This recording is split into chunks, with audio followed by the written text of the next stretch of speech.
Venezuela. Well, it's claimed militants tried to reach Venezuelan shores on speedboats but were intercepted by the armed forces. A US military veteran later admitted organising the failed incursion, apparently, and that the two detained Americans were working for him to detain President Maduro and, quote, liberate Venezuela. With more, Caleb Mopin. With the world's attention focused on the pandemic and attempts to find a cure, it seems like the perfect time to pull off a coup. Venezuela has just experienced events that sound like they come from a Hollywood movie. The military there says they've thwarted an armed invasion. They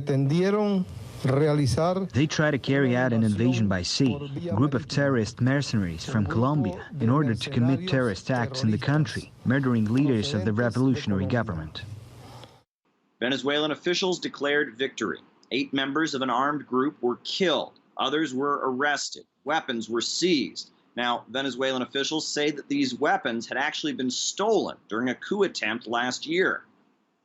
As a result of the immediate reaction, several of the aforementioned mercenaries were killed in a confrontation, and others were captured, some linked to drug trafficking, who participated in the organization of the terrorist operation. A significant amount of weapons and equipment was also retained, part of which were stolen and used in the subversive action of April 30th, 2019.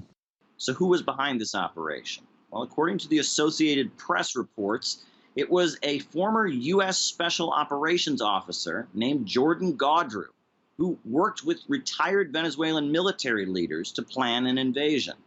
They planned to use 300 Venezuelan military defectors to seize the capital within 96 hours. Now, that's easy to dismiss as a conspiracy theory, except we have video evidence.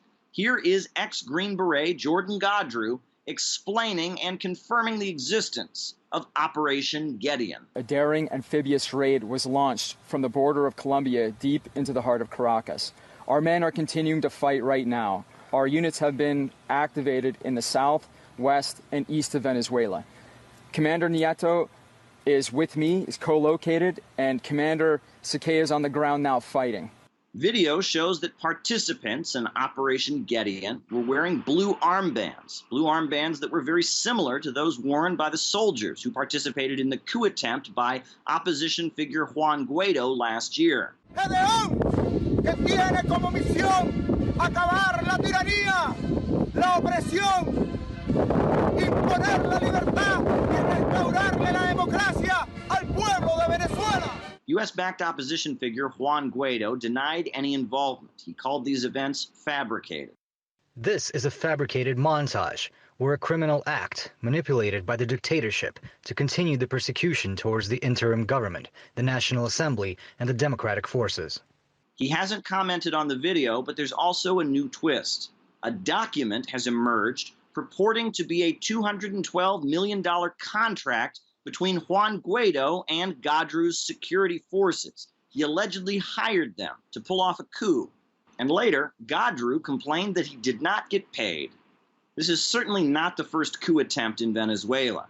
April 2019 saw Operation Freedom, a bold attempt to sweep Maduro out of office that also failed. Now, what exactly the coup plotters got wrong this time isn't clear, but more details are sure to emerge. What is very clear is that U.S. efforts to destabilize Venezuela are in full swing, regardless of the global situation. As Venezuela watchers, we've almost grown accustomed to seeing these repeated attempts of sheer terrorism, of the invasion of Venezuelan maritime space and land space in strict violation of all international law. They're not appropriate by any stretch of the imagination, but this lone superpower who reigns over the world feels they have the right to starve and blockade and manipulate elections, install their own self-anointed presidential individual in Juan Guaido. Juan Guaido has continually sold out his own people.